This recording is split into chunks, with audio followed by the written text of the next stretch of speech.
एउटा केरा 10 रुपियाँको। सेरेले 12वटा किन्यो। 12वटा किनेपछि सेरेले कति रुपियाँ तिर्नु पर्यो? एउटा केरा दुईटा 12वटा।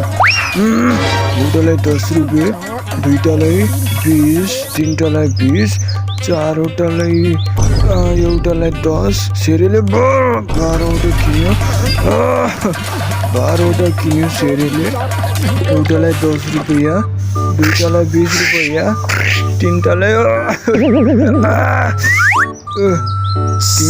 30 रुपियाँ, चारवटालाई 40।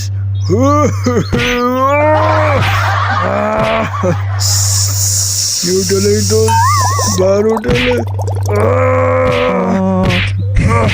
माथ छिक्ने रोटी। एकछिन डिस्ट्र्याक्सन बन्द गर्दा माथ छिक्ने पढ्नलाई देख्दैन।